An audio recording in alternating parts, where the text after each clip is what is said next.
ಬೆಳೆನ ಸಿಗುತ್ತೆ. ನೋಡಿ ಎಷ್ಟು ಕಷ್ಟ ಇರುತ್ತೆ, ಎಷ್ಟೊಂದು ಶ್ರಮ ಇರುತ್ತೆ, ಎಷ್ಟೊಂದು ಎಫರ್ಟ್ ಇರುತ್ತೆ. ಯಜಮಾನ್ರೆ ಆರಾಮ? ಆರಾಮ. ಏನು ಬೆಳಿತೀರಾ ಇಲ್ಲಿ? ಸೇವಂತಿಗೆ ಹಾಕೋಣ ಅಂತ. ಸೇವಂತಿಗೆ ಹಾಕ್ತೀರಾ? ಹೆಂಗೆ ಬೆಳೆ ಎಲ್ಲ ಚೆನ್ನಾಗಿ ಬರುತ್ತಾ? ಬೆಳೆನ ಸಿಗುತ್ತೆ. ಹಾಂ. ಇದು ಗಿಡ ನಿಲ್ಲಲ್ಲ. ಗಿಡ ನಿಲ್ಲಲ್ಲ. ಏನಾದ್ರು ಟ್ರೈ ಮಾಡ್ತಾ ಇದೀವಿ. ಬೆಳೆ ಬರುತ್ತೆ ಎಲ್ಲವೂ. ಹಾಂ. ಈ ಶಾಮಂತಿಗೆ ಸೆಂಟು ಎಲ್ಲೋ ಸೆಂಟು ವೈಟು ಹಾಂ. ಗಿಡ ನಿಲ್ತಾ ಇಲ್ಲ. ನಿಲ್ತಾ ಇಲ್ವಾ? ಗಿಡ ಬರುತ್ತೆ, ಹಾಂ. ಮೊಗ್ಗು ಟೈಮ್ಗೆ ಓಕೆ, ಗಿಡ ಸತ್ತೋಗುತ್ತೆ. ರೋಗಗಳು ಬರುತ್ತೆ. ಹಾಂ. ಮದ್ದೊಡಿ ಎಷ್ಟು ಮದ್ದೊಡಿದ್ರು ಗಿಡ ನಿಲ್ಲಲ್ಲ. ನೋಡೋಣ, ಈ ಸತಿ ಲೇಟಾಗಿ ಹಾಕ್ತಾ ಇದೀವಿ.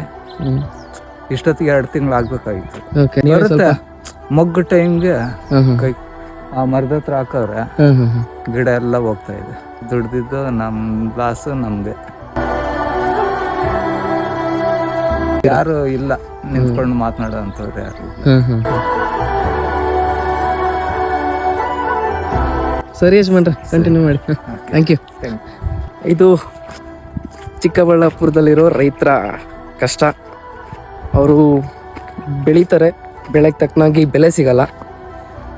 ಬೆಲೆ ಸಿಕ್ಕಿದ್ರೆ ಗಿಡಗಳು ಸಾಯುತ್ತೆ.